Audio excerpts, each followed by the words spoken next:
Thank you, बहुत बहुत धन्यवाद। और इस स्टेज के माध्यम से आज बहुत कुछ मैं यहाँ से नहीं बता पाऊंगा, थोड़ी सी, क्योंकि वक्त ही उतना ही मिलता है, क्योंकि पवन सर हमेशा वक्त नहीं देते हैं, है कि नहीं? ये मुझे पता है कि नहीं देते हैं, लेकिन सबसे बड़ी चीज, एक चीज मैं बताना चाहूंगा। आज मैं कुछ भी बोल पा रहा हूँ तो मेरे ग्रेट अपलाइन आज Kundan sir, Dharmendra sir, Renu ma'am, Awadhesh sir, Pawan sir, Amrit Yadav sir और हमारे ग्रेट महागुरु जी के लिए मैं चाहूंगा एक बार अपने जगह पे खड़े होकर जोरदार तालियों से स्वागत करें।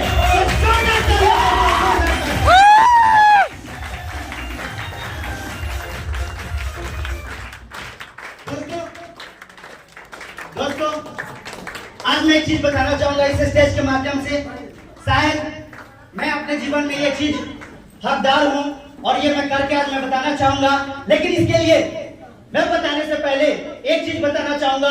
अगर इस हॉल में कोई व्यक्ति अगर बैठा है और उसका दोस्त और उसका भाई और उसका रिश्तेदार अगर इस बिजनेस को ज्वाइन करने के लिए बता रहा है, तो दोस्तों मना मत करना, क्योंकि आज एक चीज मैं बता दे रहा हूं। मैं एक मर्चेंट नेवी में जॉब करने वाला व्यक्ति और गुरूर में रहने वाला व्यक्ति, जिसकी पगार 60,000 से कम की नहीं थी, और वो व्यक्ति इस बिजनेस को ज्वाइन करके इस बिजनेस को कर रहा है। और किसके बदौलत? तो एक चीज में दास्ता बता देना चाहूंगा।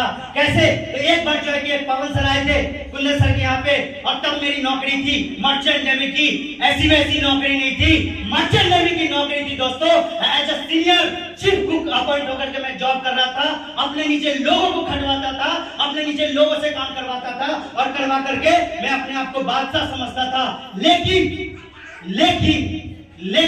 इस बिजनेस में आने के बाद मुझे पता चला कि इस बिजनेस की खासियत क्या है। और पवन सर यहाँ पे बैठे हैं, शायद मैं इसके लिए हमेशा जीवन भर क्षमा मांगना चाहूंगा, हमेशा इसके लिए मैं हकदार हूँ कि शायद मैं आज भी इसके लिए पश्चाताप कर रहा हूँ कि सर ने जब मुझे प्लान दिखाने के लिए आए थे कुंदन सर और धर्मेंद्र सर को, तो सर ने मुझे कॉल करा था, बताया था कि सर एक और कंपनी आ चुकी है। कौन सी कंपनी? वही फंसाने वाली। मैंने बोला कोई बात नहीं है, इसको भी देख लेंगे। और सर आए थे और सर बहुत अच्छी तरीके से प्लान बता रहे थे, लेकिन मेरे अंदर ईगो भरा था, और ईगो के कारण मैं सर के सामने मोबाइल चला करके गाना बजा करके वहां पे डाल दिया और बोला कि हट, इस सबसे कुछ नहीं होता था।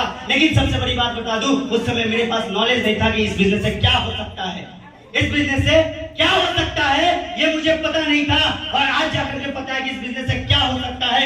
तो शायद मैं सबसे क्षमा मांगना चाहूंगा उस दिन के लिए मैं सबसे क्षमा मांगना चाहूंगा कि शायद सर मैंने उस दिन गलती करी थी, इस बिजनेस को ज्वाइन ना करके। और मेरे सर ने मेरे मना करने के बावजूद भी मेरे ग्रेट अपलाइन और मेरे ग्रेट दोस्त और एक हम साथी और हम सफर हमारे कुंदन सर के लिए, जिन्होंने मेरे मना करने के बाद इस बिजनेस को ज्वाइन करा, और ज्वाइन करने के बाद उन्होंने इस बिजनेस को करा। और करने के बाद जब भी मैं छुट्टी में आता था, 3 महीने की छुट्टी मिलती थी दोस्तों, 3 महीने में अपने घर में गुजारता था। और गुजारने के बाद सर मुझे टाइम नहीं देते थे, कहते थे मैं बिजी हूँ।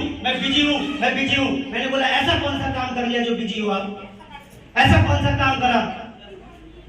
तो बोला मैं जिंदगी बनाने का काम कर रहा हूँ। तुम्हारी तो जिंदगी बन गई है, तुम 60,000 कमा रहे हो, लेकिन मेरी जिंदगी अभी भी नहीं बनी है। मैं सेल्स होकर के जिंदगी बनाऊंगा।